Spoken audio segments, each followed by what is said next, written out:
오늘 말씀 우리 함께 봉독하도록 하겠습니다. 오늘 말씀 욥기서 28장입니다. 욥기서 28장 1절부터 28절 말씀까지 제가 말씀을 봉독하도록 하겠습니다. 은이 나는 곳이 있고 금을 재련하는 곳이 있으며 철은 흙에서 캐내고 동은 돌에서 녹여 얻느니라. 사람은 어둠을 뚫고 모든 것을 끝까지 탐지하여 어둠과 죽음의 그늘에 있는 광석도 탐지하되 그는 사람이 사는 곳에서 멀리 떠나 갱도를 깊이 뚫고 발길이 닿지 않는 곳 사람이 없는 곳에 매달려 흔들리느니라. 음식은 땅으로부터 나오나 그 밑은 불처럼 변하였도다.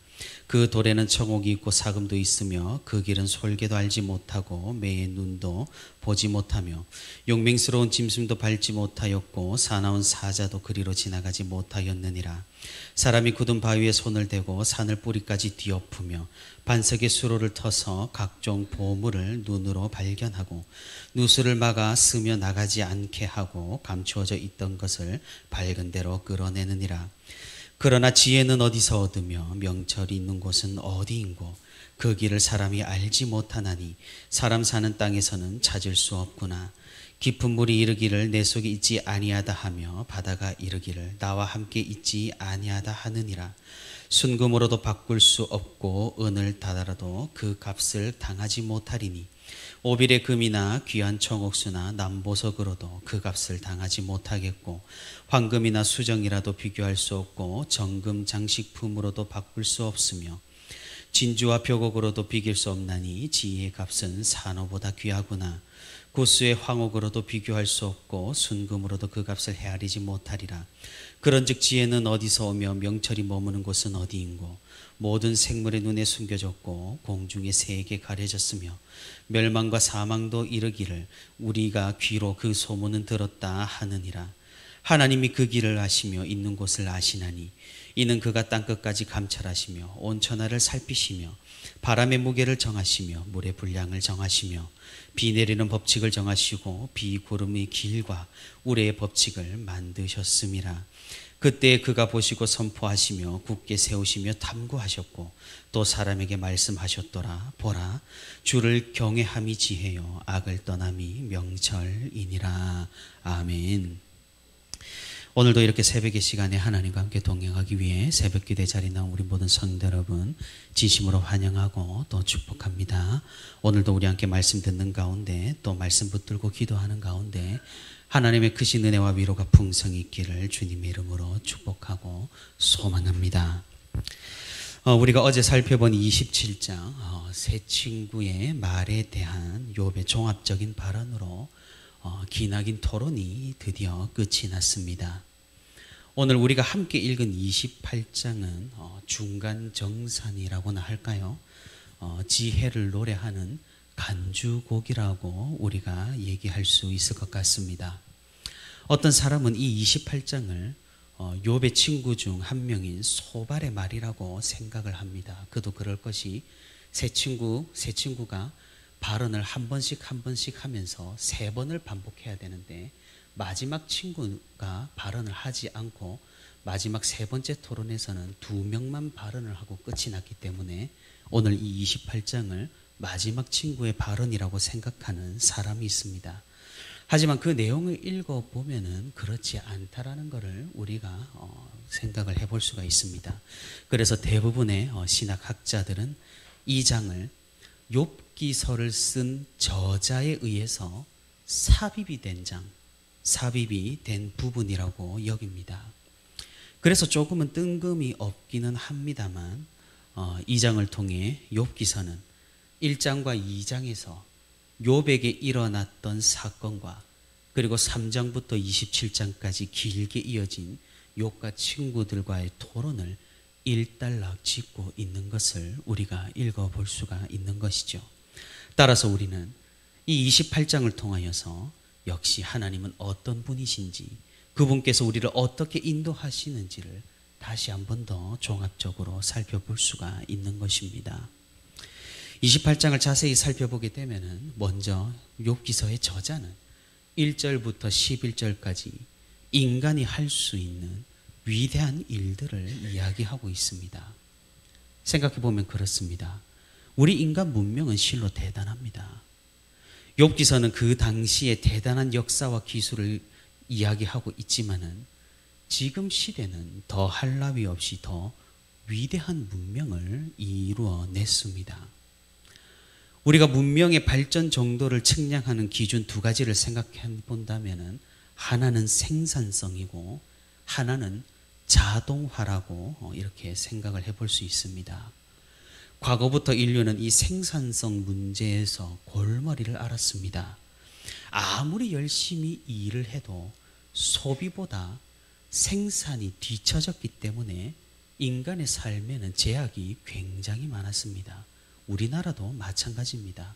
겨울을 겪을 때 식량이 없어서 힘들어 하던 때가 불과 100년 채 되지 않았던 것이죠. 하지만 인간의 지혜와 기술로 이 생산의 한계를 극복하고 지금은 굉장히 많은 부분에서 크게 풍족한 생활을 영위할 수 있게 되었습니다. 또 다른 기술 발전의 정도를 측정하는 기준으로 보는 것은 하나는 자동화입니다. 얼마나 효율적으로 생산을 더 늘리고 시간을 절약할 수 있느냐가 또한 관건이었습니다. 지금 이런 자동화에 대한 기술의 발전을 보면 또한 놀랍습니다.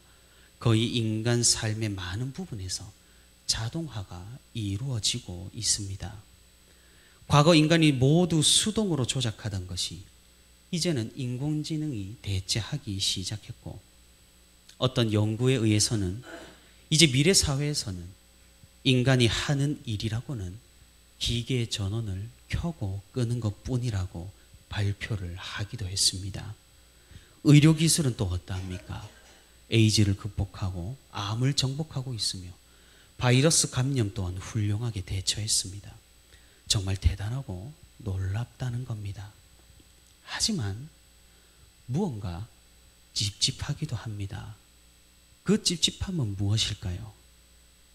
우리의 삶 모든 부분에서 발전하고 진보하고 대단한 업적을 이룩했지만 결국 인간의 근원적인 질문에는 여전히 물음표가 남아 있다라는 것이죠. 날씨를 예측하고 미래를 예측하고 산업과 경제와 물류와 전쟁, 의료 등 모든 부분에서 예측 시스템을 우수하게 이룩했지만 어째서인지 우리 인간의 삶은 한치 앞도 예측하기가 힘들다라는 아주 현실적인 의문이 드는 겁니다. 우리는 어디에서 왔으며 어디로 가고 어떻게 되는가를 이런 인류의 위대함이 전혀 설명해 주지를 못합니다. 그래서 공허합니다. 그래서 허무합니다. 결국 인간은 자기 자신을 극복하지 못한 채 과거에 조상들이 짓던 그런 죄악들을 문명과 기술이 상당히 발달한 지금 세상에서도 똑같이 여전히 짓고 있는 셈이라는 겁니다. 오늘 본문 28장 12절과 13절에서 저자는 이런 점을 꼬집고 있습니다. 그러나 지혜는 어디서 얻으며 명철이 있는 곳은 어디인고 그 길을 사람이 알지 못하나니 사람 사는 땅에서는 찾을 수 없구나. 인류에게는 위대함이 있지만 그 한계가 너무나 명확하다라는 말이죠. 그래서 14절부터 22절까지 저자는 우리의 한계를 설명을 하고 있습니다. 결국 욥기서는 우리에게 무엇을 제시하고 있습니까? 오늘 보면 23절입니다. 하나님이 그 길을 아시며 있는 곳을 아시나니. 결국 우리는 왔던 곳으로 되돌아갈 뿐입니다. 그곳은 바로 하나님입니다. 하나님으로부터 창조된 우리는 결국 다시 하나님께로 돌아가야만 한다라는 것입니다. 이 길은 우리의 문명과 기술과 과학으로는 절대로 알아낼 수가 없는 겁니다. 그럼 어떻게 할 수 있습니까? 하나님께서 직접 알려주셔야만 알 수가 있습니다. 그래서 무엇을 통하여 알려주셨습니까? 바로 말씀, 성경, 예수 그리스도입니다. 욥기서의 저자는 하나님만이 알 수 있는 그 창조주의 영역을 오늘 보면 24절부터 26절까지 노래하고 있다라는 겁니다. 사랑하는 성도 여러분, 얼마나 이 경이로운 말씀입니까? 이 욥기서의 분명하고도 뚜렷한 주장을 오늘 본문 통하여서 우리가 또 볼 수가 있는 겁니다. 하나님의 창조사역, 하나님 지혜의 무한성, 하나님 역사의 절대성, 하나님께서 조성하신 이 세상에서 우리가 가야 할 길을 욥기서의 저자는 분명하게 알려주고 있는 것입니다. 저자는 이제 마지막으로 27절과 28절로 결론을 맺습니다. 그때 그가 보시고 선포하시며 굳게 세우시며 탐구하셨고 또 사람에게 말씀하셨도다. 보라, 주를 경외함이 지혜요 악을 떠남이 명철이니라. 우리의 길이 어디에 있습니까? 그것은 하나님을 경외함에 있습니다. 악을 떠나 하나님 편에 선으로 서는 것에 있다라는 겁니다. 사랑하는 성도 여러분, 우리에게 두려움이 무엇입니까? 욥기서는 우리에게 끔찍한 고난을 생생하게 보여줍니다. 욥을 통하여서 사람에게 일어날 수 있는 거의 모든 종류의 고난과 고생과 환난과 사고를 우리에게 보여줍니다. 그럼 우리에게 두려움은 고난을 당하는 것입니까? 환난이 두려움입니까? 아니면 죽음이 두려움입니까? 이것들은 두려워할 것이 아니라는 것이죠. 이것은 세상 사람들이 두려워할 것들입니다. 그럼 욥은 무엇을 가장 두려워했습니까? 믿는 우리에게 진정한 두려움은 바로 하나님의 침묵입니다. 우리에게 어떠한 일을 행하시고도 응답이 없으신 하나님의 침묵이 우리에게는 정말로 큰 두려움입니다. 그리고 하나님께서 침묵하신다고 하여서 하나님을 떠나 악으로 행하는 우리의 길이 정말로 큰 두려움이라는 겁니다. 사단은 우리를 정죄합니다. 다른 사람을 통하여서도 사단은 우리를 정죄합니다. 이전에 그렇게 죄를 지었고 지금도 죄를 이렇게 지으며 살아가고 있는데 하나님 나라의 일을 네가 도대체 어떻게 할 수 있느냐고 말입니다. 봐라, 하나님은 너의 이런 고난과 환난 가운데에서도 끝까지 침묵하시지 않느냐고 말입니다. 그러니 힘들게 하나님 편이 아니라 세상에 속하여서 편하게 생각하고 편하게 살다가 평온하게 죽는 것이 복이라고 우리를 미혹한다라는 거죠. 이에 대해서 욥기서는 우리에게 분명하게 말해줍니다. 그런 사단의 정죄는 틀렸다라고 말입니다. 구원받은 우리는 의롭다함을 받았다라고 말입니다. 비록 욥은 그리스도를 몰랐고 욥기서는 그 역사에 따라서 예수 그리스도의 사역에 대해서 기록을 하고 있지는 못하지만 우리는 이런 욥기서에서조차 그리스도를 느낄 수 있고 목격할 수가 있다라는 거죠. 사단의 정죄, 다른 사람들의 정죄가 우리를 삼키지 못합니다. 하지만 우리는 넘어질 겁니다. 하지만 우리는 그리스도로 다시 일어서는 것입니다. 저자가 말하는 우리가 가야 할 길, 우리가 가져야 할 지혜인 하나님을 경외하는 것은 무엇입니까? 그것은 결국 믿음입니다. 어떤 믿음입니까? 우리는 이해가 되지 않습니다. 우리의 삶에서, 우리의 고난 가운데서, 우리의 환경 가운데서 하나님이 왜 이런 상황들을 허락하셨는지, 나에게 왜 이렇게 나를 못 살게 구시는지 이해를 할 수 없을 때가 너무나 많습니다. 착실하게 살았고 하나님을 믿는다고 믿었고 교회를 다닌다고 다녔지만 시험에 들고 유혹에 넘어지고 믿음 생활을 견지하기도 너무나 힘든 현실입니다. 하지만 정말로 믿음이라는 것은 무엇입니까? 믿음이란 것은 이해가 되지 않는 하나님을 끝까지 붙드는 겁니다.